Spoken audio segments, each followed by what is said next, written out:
In a world where podcasting rules supreme, you're listening to the Two Guys Talking Podcast Network.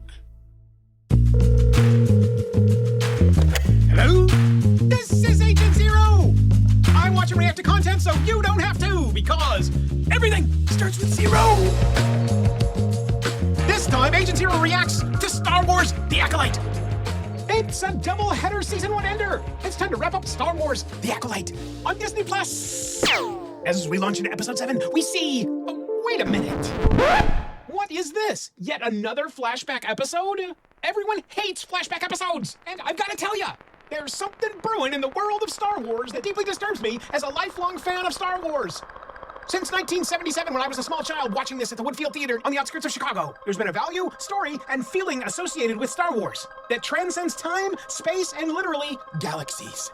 Since the onset of the acquisition of Star Wars by Disney and its drift to the nether regions of Disney+, we've been given what is, in many people's opinions, substandard content that not only doesn't fit the bill, it doesn't fit, well, anything that came before it. The instant the waft of now, the 2010s, 2020s, etc., invades the space of this space-based science fiction stories that are supposed to feature timeless characters is an absolute miss when it comes to connecting with Star Wars fans. That being said, the largest pieces of this program that have landed with a declarative thud are clear, and I'm gonna run through every single one of them, quick and humorous as usual. Strap in, and let's get to it! It's time to ride through the 5 frightening factors of Star Wars The Acolyte on Disney+.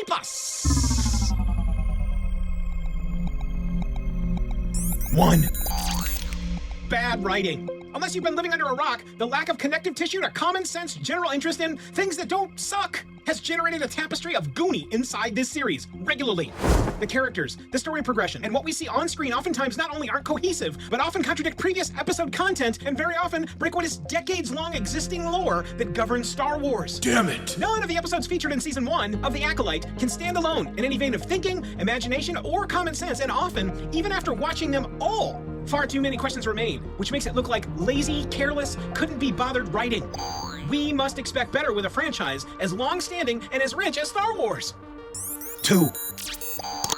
Paper-thin characters. Hey, quick, tell me about the characters that you love from Disney Plus's Star Wars The Acolyte.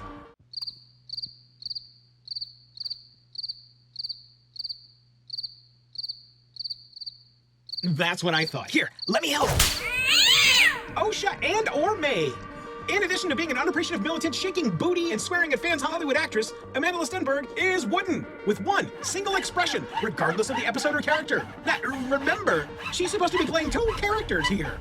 You know, twins, sisters, that were separated age 8, fast forward through 16 years of training and experience, and then represent each other again. Unfortunately, it's the same person. It's exactly the same person. There's no difference between the 2 of them, no matter what the scene, no matter what the allegiance, no matter what the script writing, she is exactly the same and wooden.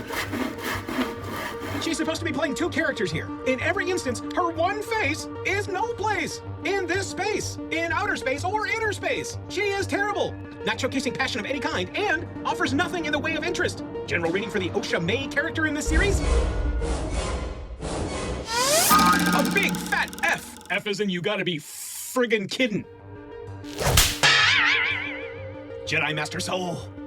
Well, everyone has to give him credit when it comes to learning English to take on this role. I gotta wonder if he actually understood what he was creating and speaking to craft the character at the end of the series. I just don't get it. And now, don't get me wrong, everyone loves a chubby Hollywood check. Wow, Master Jedi Soul becomes a complete, emotion-driven, terrible sample of a Jedi Master that literally and simply disappears when the time comes to act. His death scene in this series is beyond pointless, that he can't somehow convey the absolutely justified reasons to Osha, and that she can't / won't / refuses to listen to even more. To listen is even more inept in the way of writing. Imagine if Amandla could show, I don't know, anger towards Soul, disappointment, something other than that same wooden death stare, man. Oh my God, it's terrible. Oh, and by the way, Soul dies terribly, and that generates a rating of... another big fat F. F is in food, like pick up the phone and order some Korean food. Not so tasty. Jackie. Is she a Padawan who went on her first and last away mission, or is she a Jedi Knight? A Jedi Master? What the hell is this character exactly? It also appears that she's the only female character on the ill-fated red-shirted away team, and, well, that's okay, right? Because surely we'll find out more about the character when she makes it back to... Oh, no, wait, she won't! She, like every other character that had an action figure made for them inside this series, with the exception of Osha/May, is dead! D-E-A-D! Sleeping with the fishes! Unalive! We as an audience get almost no time with her at all. We get almost no time with her, her title, and her skill sets. My God, they're all largely unknown, and man, what a missed opportunity for Miss X23. Character rating for Jackie? D+.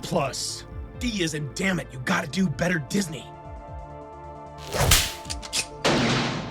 Master Indara/Trinity. Oh my God, that's Carrie-Anne Moss. We're gonna put her in this series. We're gonna pump all the promotional propaganda on the front end of this popular series out to a huge audience, all of which will be spellbound. They'll all want to watch the program. However, guess what? Ha-ha! It will be amazing because there's so many people looking forward to seeing Carrie-Anne Moss in the realm of Star Wars. What an amazing opportunity to see a great actress lead some masterful storytelling, gifted actors, and wow, a real chance to establish greatness in a galaxy far, far away. Nope! With the exception of some very lame flashback insertion points. Ugh, episode 7 for the most pain, frankly. Master Indara had a whole 6.5 minutes of screen time and is then killed by a pointed back scratcher. Yeah, that's terrible. Absolutely worthless. And in regard to the rating, guess what? It's an F. In fact, you know what? Double F for jerking us around in the promotional materials and then getting killed in one of the lamest ever showcases of Jedi superpower. Big old fat F.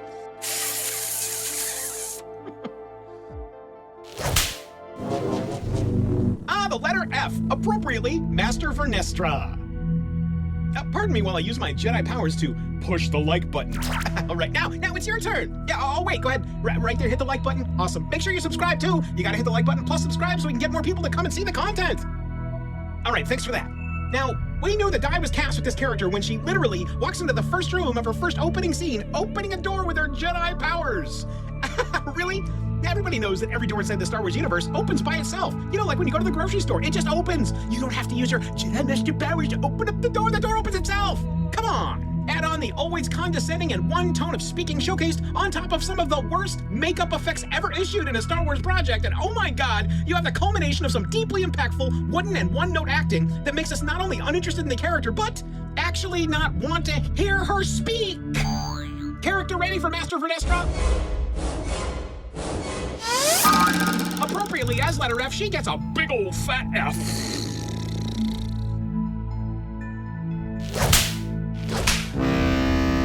Two other characters remain, of course, but of course they have almost no showtime. But you know what? They're so infrequently used in ultra-lame circumstances that we're just gonna mention their names because, frankly, there's nothing else to talk about these characters.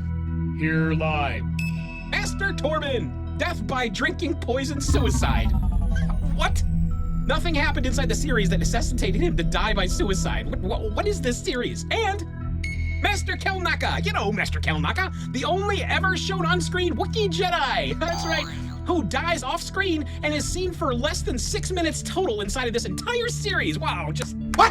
God, congratulations, Acolyte. What a pioneer effort, right? This particular moment was a double-decker bonerific moment to be sure, and deserves a double character rating of FF. Not for Fantastic Four, but what the All right, we're done talking about characters. While there were none of any consequence of any kind that didn't contradict themselves. Every 5 or 6 minutes inside of this series, terrible, terrible characters.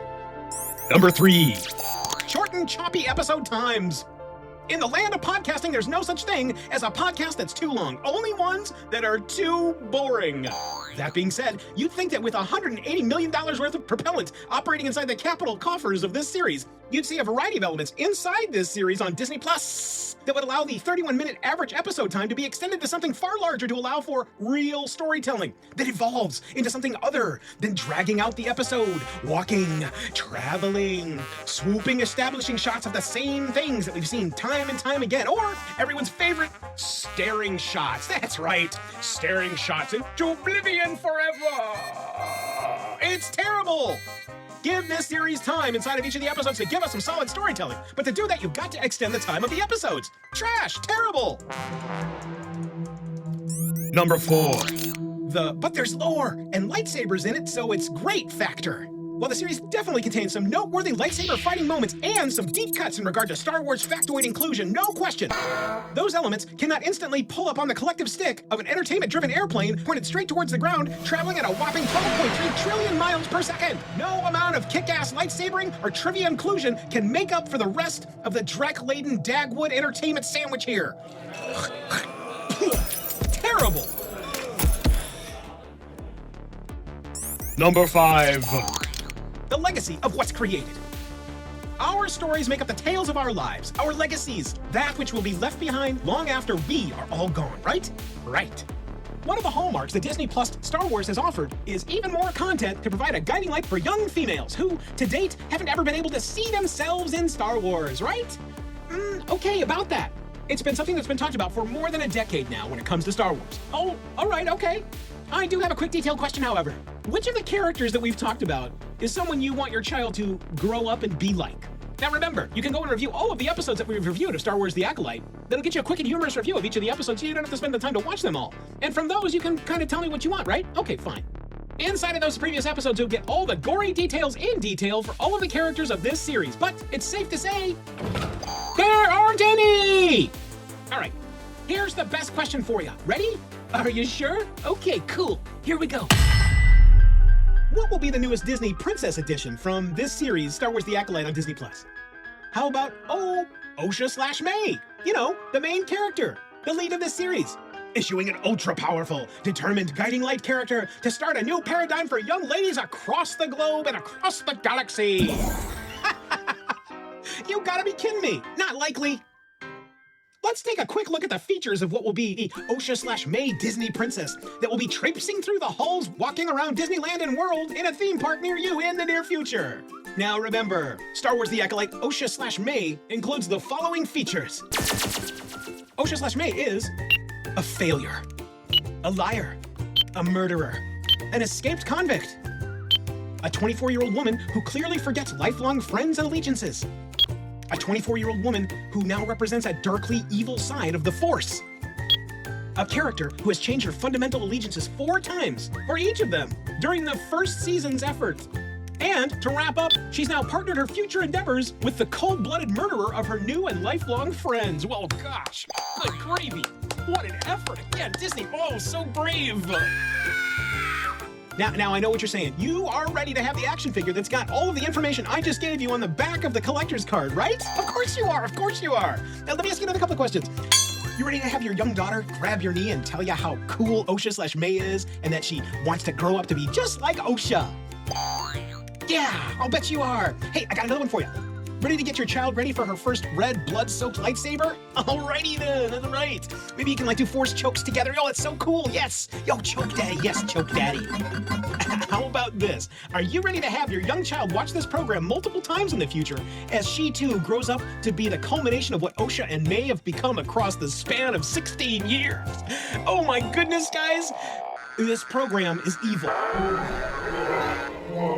The showrunning and creative staff in this program are without a moral rudder, and the worst part, they've crafted a series that makes the clearly bad guys somehow the good guys. What is this show? Now remember, it's taken 3 weeks to abandon generated content that took almost an entire week to compile. You know, my reviews of episodes 7 and 8. Both of those episodes were absolute trash, filled with all kinds of dead-end questions, no answers to any questions that we've gotten previously, and then everything that I've talked about previously inside this episode. Add on the time to compile this episode to make sure you guys understand what I'm talking about in regard to lackluster streaming content on the internet for your family to watch. And what you've got is this show. I've just given you an episode of my series that tells you about a program you should not watch. And I did not enjoy watching, but you know what? This is all about legacy. This is all about helping you understand the value of entertainment, both good and bad. And that, my Star Wars flavored friends, is legacy. All right, I wash my collective entertainment hands of The Acolyte Season 1. It's done, out the door. Or is it? Perhaps there's some mystery that can be spun to bring me back to this content. Not likely. But who knows? But now, it's on to the next subjects, streaming offers, and more. And here we go! You've just listened to another episode of Agent Zero Reacts. You're a busy person, and Agent Zero watches, so you don't have to. check out all of our episodes over at AgentZeroReacts.com. That's AgentZeroReacts.com. And remember, everything starts with 0.